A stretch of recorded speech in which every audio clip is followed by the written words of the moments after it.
Susan Kihika, Honorable County Governor of Uasin Gishu, Honorable Jonathan B., the EACC Chair, Chief Registrar of the Judiciary, invited guests, colleagues from the EACC, and other distinguished guests, good afternoon.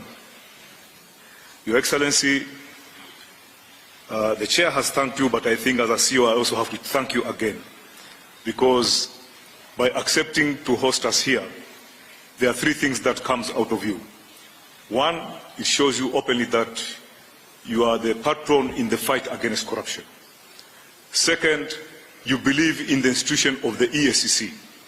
And third, you believe in the capacity and ability of the EACC staff. The EACC is currently implementing its strategic plan for 2023-2025, focusing on asset tracing as a main pillar of deterrence against corruption. Asset tracing and recovery of corruptly acquired assets, Your Excellency, and unexplained wealth extinguishes directly the benefit obtained through corrupt activities.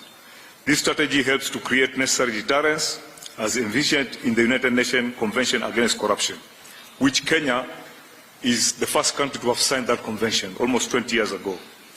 Your Excellency, today we are here, we are gathered to witness the handing over of about 35 titles measuring approximately 18.71 acres with a total value of about 5 billion shillings. Your Excellency, for your information, there are other titles that are in the process, and maybe soon we'll be back here, through your blessing, to have another occasion like this. In this one, Your Excellency, item number 1 is property in Kisumu municipality, measuring about 2 acres, which is about 1.8 acres, belonging to the judiciary. You can imagine grabbers went to the judiciary to steal their land. They were very daring, but we managed to recover this piece of land, which is worth 1.4 billion shillings. This is part of the property that is housing the Kisumu Law Court. Second one, Your Excellency, are 3 properties in Eldoret town, measuring 3.25 acres, with approximate value of 1.2 billion, which are in favor of the Cabinet Secretary, National Treasury, as a trustee of the National Police Service. Same grabbers were daring enough to go and grab land belonging to the police. But we managed to recover this, and these are 3 pieces of land worth 1.2 billion. Your Excellency, there is also 1 property in Kilimani area, measuring almost half an acre, which is worth 700 million. This plot, as Nairobians we know it, if you know Upper Hill Medical Center, there's an empty plot there which used to be part of Kenya School of Law. It was grabbed and we have recovered it. It's a very prime plot, worth 700 million. Then we have a property in Eldoret municipality measuring 1 acre, which has an approximate value of 700 million, which it belongs to Uasin Gishu Referral Hospital under the county government of Uasin Gishu. Then we have 13 amalgamated plots within Kisii municipality. We have 13 properties measuring a total of 8.0 acres, 06 acres, valued at 300 million, which belongs to the State Department of Housing and Urban Development. The 4 properties in Bungoma, 2 properties are in Kakamega, 3 properties are in Kisii. Then we have 1 property in Kabarnet, 1 property in Nakuru municipality, and 2 properties in Kitale. 15 parcels of lands belonging to the county government of Kisii, measuring, about 3.41 acres, and the approximate value is 135 million. I will stop here a little bit, Your Excellency. People have viewed EACC as anti-governance, that we are just after hunting governors. We are not hunting governors, we work with governors. This recovery was done because the governor then of Kisii walked into our office and officially complained that some pieces of land have been grabbed, and we assisted. So we are telling governors to go and tell your colleagues, if you have land that you think has been grabbed and you want to come to EACC, we will make sure there is no media coverage, because the media sometimes, when they see a governor at EACC, they conclude there's something bad. Sometimes you may be having something good for the country. Then we have 1 property in Nakuru municipality belonging to the county government of Nakuru, measuring about half an acre, which is worth about 100 million. Your Excellency, in addition to the recovered immovable properties, the Commission also recovered cash assets totaling 511,365,927 belonging to various organizations. EACC recovered 361,395,356 and remitted to the National Treasury Consolidated Account Fund. The money was recovered from individuals who had irregularly acquired public properties. And the second one is that 79,292 shillings for the Kenya Ports Authority Retirement Benefits Scheme. The money was recovered from a law firm. We didn't want to mention the law firm because we know legal fraternity sometimes can be very sensitive. We don't want to damage somebody's image or whatever. Then we have recovered 70,677,700 shillings for Kenya Medical Research Institute, that is KEMRI Retirement Benefit Scheme. This money was recovered from an individual after a civil process. Your Excellency, as we conclude, I wish to humbly mention to the Commission that the Commission has put in place effective measures for prudent utilization of resources allocated to its operation. However, more can be done. The Commission is faced with quite a number of challenges, among them inadequate resources, and the Chairman has talked about it. Your Excellency, we have an established, approved workforce of 1,508 staff.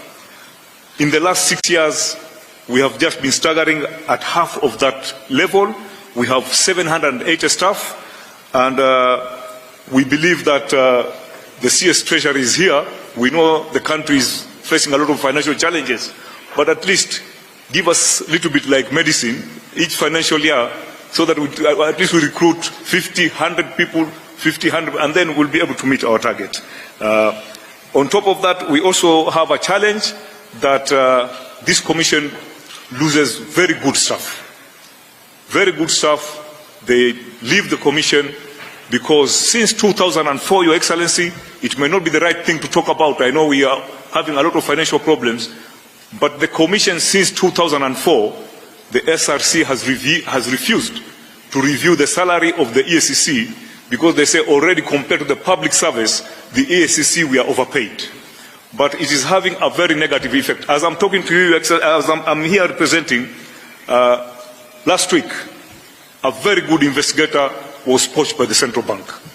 So this is what is happening, and I think SRC needs to be told that they should be a little bit lenient to EACC. With your kind permission, Your Excellency, I request you to hand over the title deeds and checks of the recovered assets.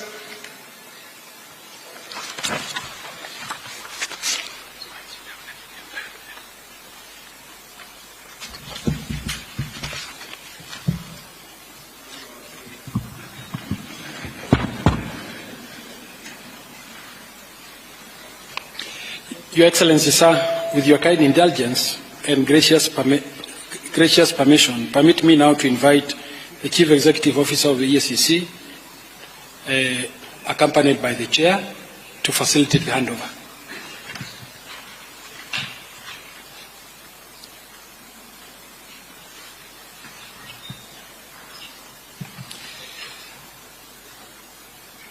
Sir, permit me now to invite Your Excellency to take your place at the arena for the handover of the recovered assets back to state through various public institutions. Sir, the first beneficiary is the National Treasury. I now invite the Honorable CPA John Mbandi, EGH, Cabinet Secretary for the National Treasury and Economic Planning.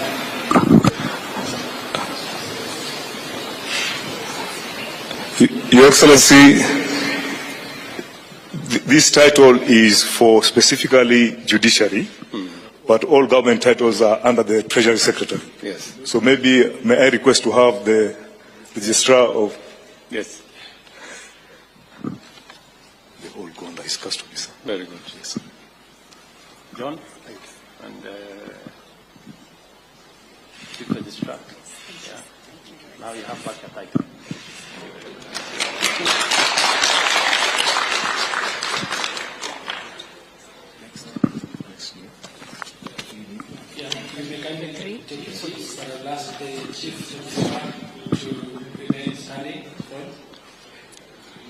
Your Excellency, Sir, the next beneficiary is the State Law Office. Permit me now, sir, to invite Doctors Road, EDS. Your Excellency, this is the plot at Kilimani, next to Upper Hill Medical Center. Okay. AG. You have some land there now. Thank you very much.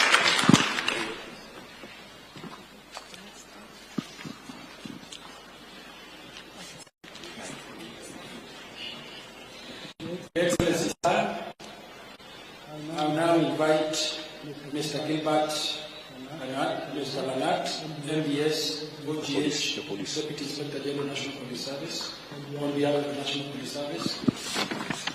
I also invite Honorable Dr. Jonathan B., EGH, Governor of Salisbury County. Your Excellency, these are 3 titles belonging to the Kenya Police for Eldoret. Okay. Very good.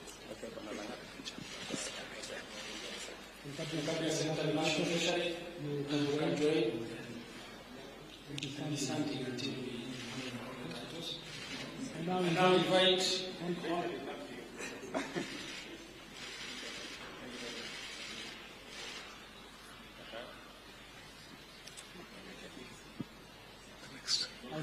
invite Honorable Susan Kehika, EGH, Governor of Ruto County.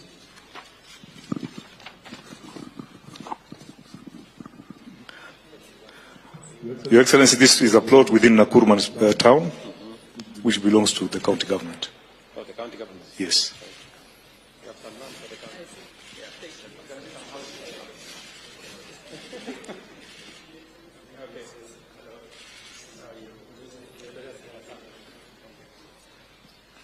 I now invite Mr. Charles Hinga, CDS,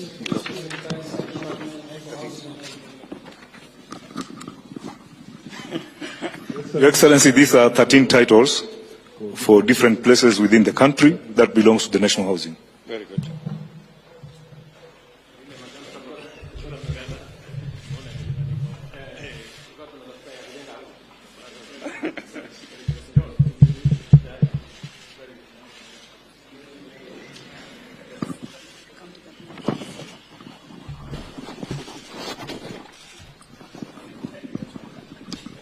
I now invite Mr. Samson P. Wabusi, OGW, Principal Secretary of the National Treasury. Nimwambie hizi kisi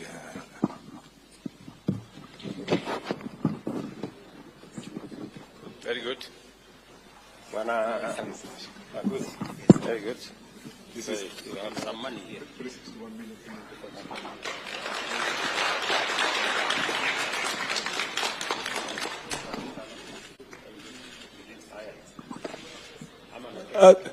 Just a minute. The said amount, Your Excellency, is 361,395,356.55 cents. Thank you, sir. I now invite Mr. Geoffrey Kabate, Chairman Board of Trustees, Kenya Ports Authority Retirement Benefit Scheme.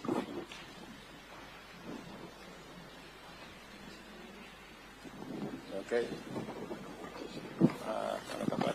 Your Excellency, this is 79,292,871.25 cents.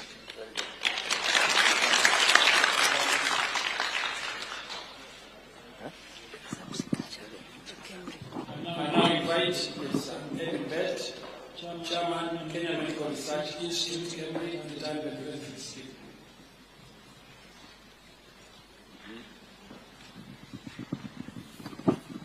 Your Excellency, this one is 70,677,700 shillings.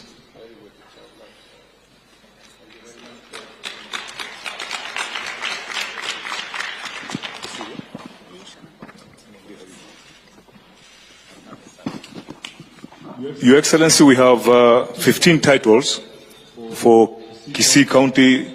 The governor has apologized; he was not able to attend, and we shall pass them to the Kisii County. These are 15 parcels of land.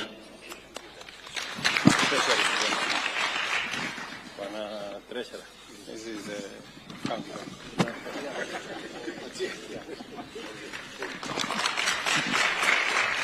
We're done. Your Excellency, we are done.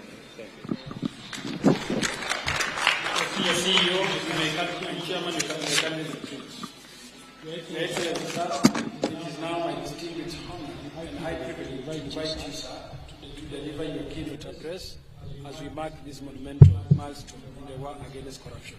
I thank you, Your Excellency.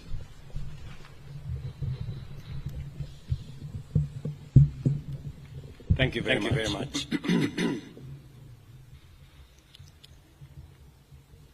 Ladies and gentlemen, welcome to you all as we witness the handover of assets that were corruptly acquired, now being returned to public entities and county governments. This event marks a significant milestone in our nation's fight against corruption. The efforts made and the progress achieved in promoting good governance are undeniable and highly commendable. The government remains resolute in eliminating opportunities for corruption and abuse of office, and in ensuring that the corrupt do not enjoy the proceeds of their illicit actions. I recognize that good governance is a key factor in the success of the bottom-up economic transformation agenda. Governance is crucial for fostering an environment conducive to socio-economic transformation. To realize our aspirations, we must all strengthen our commitment to the rule of law, enhance access to justice, promote national values and principles of governance, and protect fundamental rights and freedoms. Enforcing zero tolerance to corruption is essential for the attainment of all these goals. To achieve this, the government is committed to further strengthen our anti-corruption institutional framework. In this regard, the enhanced implementation of the National Ethics and Anti-Corruption Policy, Sessional Paper Number 2 of 2018, is critical. Our aim is to significantly reduce the severity of corruption and the prevalence of unethical practices by providing a comprehensive framework to promote integrity and combat corruption in a sustainable manner. And that is why I believe in building the institutional capacity of EACC to forestall corruption before it happens and to deal with the challenges of corruption in a manner that is a whole of institution approach. I acknowledge the notable milestones achieved by the EACC in the fight against corruption, particularly through the recovery of corruptly acquired assets and unexplained wealth. Such successes play a vital role in deterring corruption by demonstrating that in the end, corruption is not worth the trouble, as the corrupt ultimately lose everything they have taken from the people. I therefore commend the EACC for recovering assets valued at approximately 28 billion over the last 5 years, including both cash, movable and immovable assets. The EACC has also effectively intervened to prevent the loss of public funds amounting to an estimated 41 billion by deploying various strategies to disrupt corrupt networks. Additionally, I am encouraged that the EACC is pursuing the forfeiture of unexplained wealth valued at Kenya shillings 59 billion through ongoing court proceedings against individuals whose assets and interests significantly exceed their non-legitimate sources of income. And I want to encourage EACC to expedite and also ask the judiciary to expedite these processes so that public resources and public assets can be recovered. As we witness the handover of public assets recovered by the EACC on behalf of various public institutions, I urge the beneficiaries to establish robust mechanisms to protect these assets and prevent further illegal acquisition. The recovered land is located in various parts of the country, including Nairobi, Kisii, Nakuru, Bungoma, Kakamega, Uasin Gishu, and Kisii counties. I would like to take this opportunity to express my profound gratitude for the ongoing development of affordable housing in Nairobi city's industrial area off Enterprise Road. This development is taking place on land recovered by the EACC, and the beneficiaries will be many Kenyans who deserve economic inclusion. This land, measuring 21 hectares, had been unlawfully taken from the Meteorological Department by private individuals. The recovery of such assets reaffirms Kenya's commitment to upholding the Constitution and fulfilling its obligation as a member of the international community under the United Nations Convention Against Corruption. Ladies and gentlemen, corruption is a serious threat to our nation.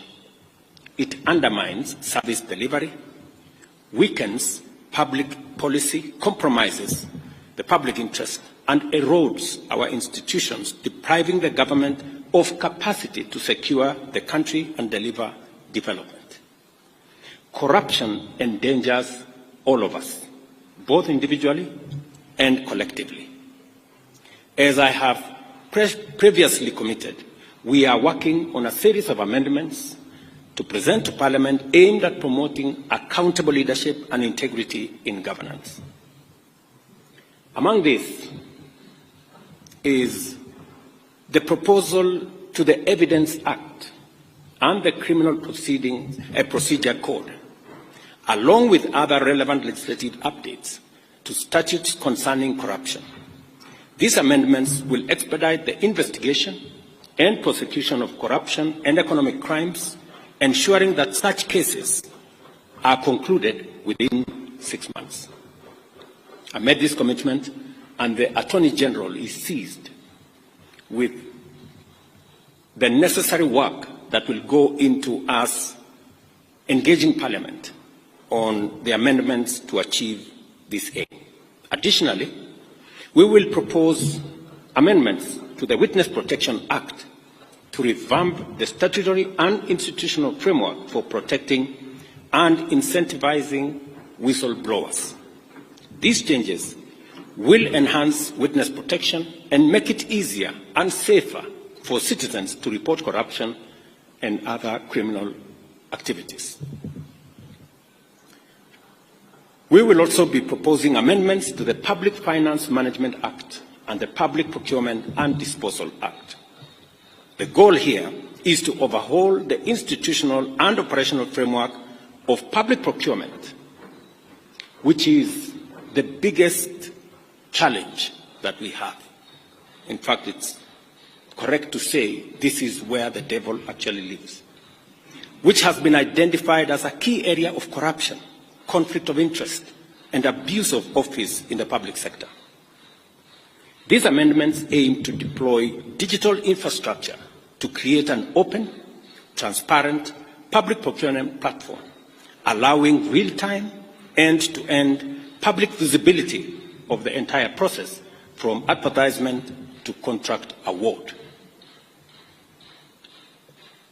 Number 4, I have engaged with parliamentary leadership and urged Parliament to swiftly pass the Conflict of Interest Bill.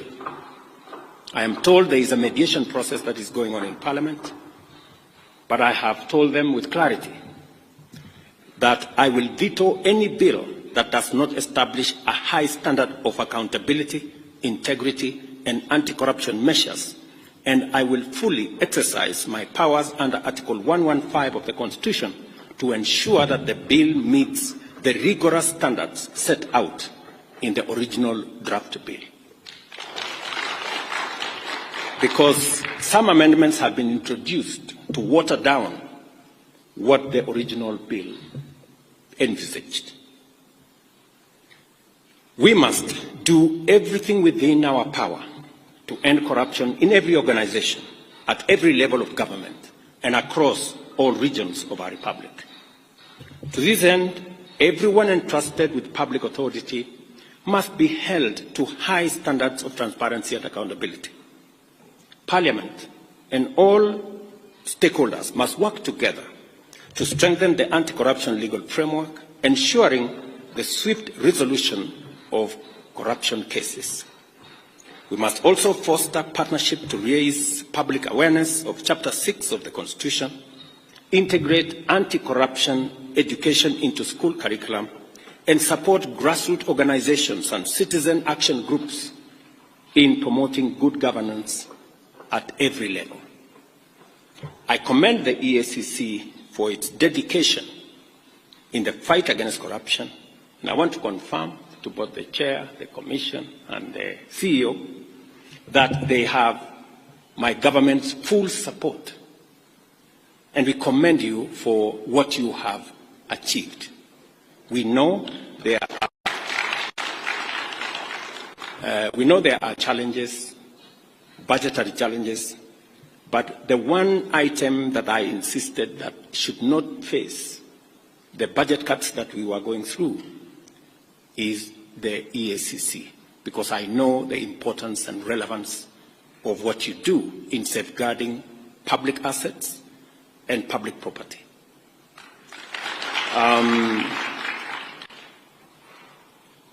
On a positive side, the officers that move from EACC to join other government agencies is actually a testimony that you have some of the best, and that is why others come for them. Continue to train high-quality staff, even if you lose some of them to other government agencies, because the fight against corruption must not only be limited to EACC, it must be an exercise of the whole of government that we manage, deal, and eliminate corruption in its forms, all forms. Let me also assure you that I have heard what the CEO has said passionately about staff at the EACC and what needs to happen. We will continue to look at the frameworks that exist, the salaries and commission is seized with all these matters, and we must continue to respect the salaries commission, because they help us manage the resources that we have within the exigencies of all the requirements that come from all departments. But taking into account what the CEO has said and what EACC is doing in protecting public property, I think it is an engagement worth having with the Salaries Commission. So we will look at the opportunities available, and as we turn around our economy, and I'm very happy with the progress that we have made, we should be able to make additional resources available for EACC to continue the good job that they are doing. I also want to state categorically that the other measures that we have proposed from the Evidence Act to Witness Protection Act to Public Procurement Act, these are time-bound, and I want to ask the Office of the Attorney General to expedite these pieces of legislation so that we can strengthen our legal framework in the fight against corruption and protect public property. I am a great believer in building these institutions and allowing the institutions to execute their mandate. The chairman here will tell you, who was my pastor before he retired, that I have never called him to tell him anything about what he is supposed to do with the corrupt, because I am a great believer that institutions should deal with their issues and manage the mandate that they have and deal with any matter, anybody, every person in the manner in which the law provides. Because at the bottom of the line is that we are a country of the rule of law. And each and every one of us must subject themselves to the rule of law. Otherwise, if we have different rules for different people, we will end up with the animal farm. And I don't think that is where we want to take our country. And so, my ask also of our judiciary is to expedite the corruption cases, and indeed every other matter in court, in a manner that gives the country the opportunity to move forward, to make decisions, to recover what we can recover, and to allow the country to move forward. I know indicated to me the budgetary challenges that they have, and I think it's the case with all our other institutions. And it is a bigger statement as to what we need to do as Kenyans on how to make sure that we use the resources we have in a very prudent manner, and we also find ways and means of ensuring that we have sufficient resources and we account for them. Whatever taxes Kenyans pay, we must account for them so that we can have the opportunity to grow the pie for us to be able to meet all the expenses and all the budgetary allocations that are being requested of us from different institutions. I also wish to say that we should have a whole-of-government approach when we are discussing resources. And we must all be alive to the fact that resources are raised. And so we must all contribute to making sure that we have the requisite resources to be able to meet all the needs and the requirements of all the institutions that support our governance structure and provide the resources for the development of our country.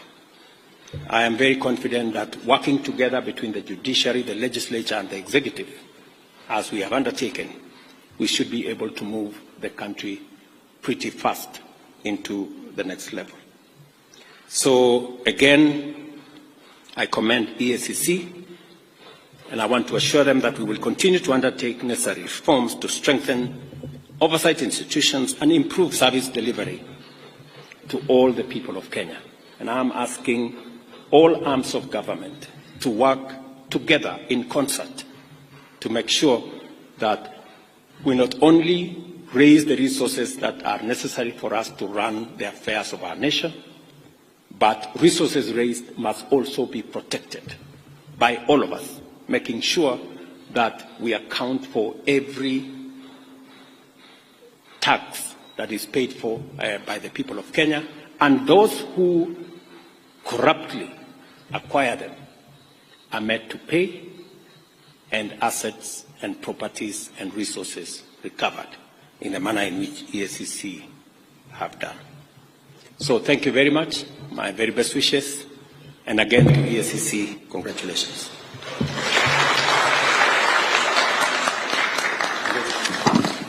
Thank you, Your Excellency.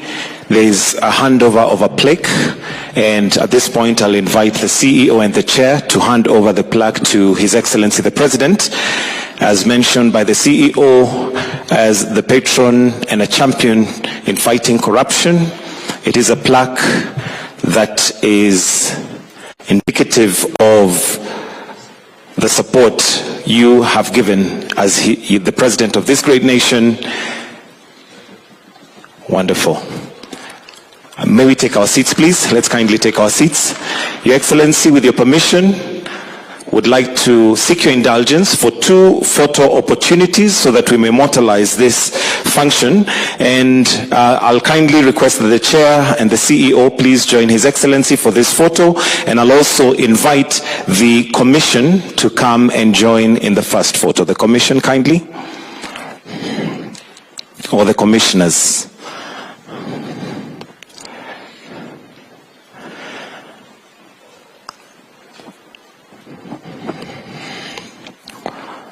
The next photo, we are going to be inviting those that have received some of the assets. We'll call them for this occasion beneficiaries as they hold them in trust.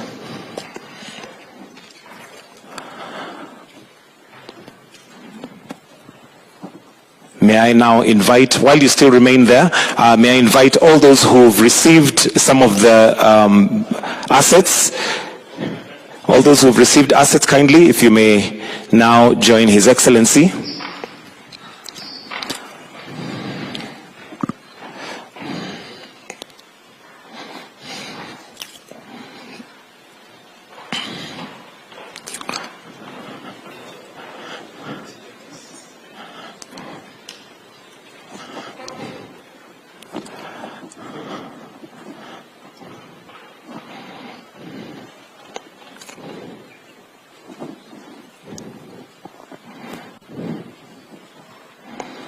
And with that, I'll request that we all retreat except His Excellency, the President, and I'll request that we all be upstanding as we now finish with the national anthem. The national anthem.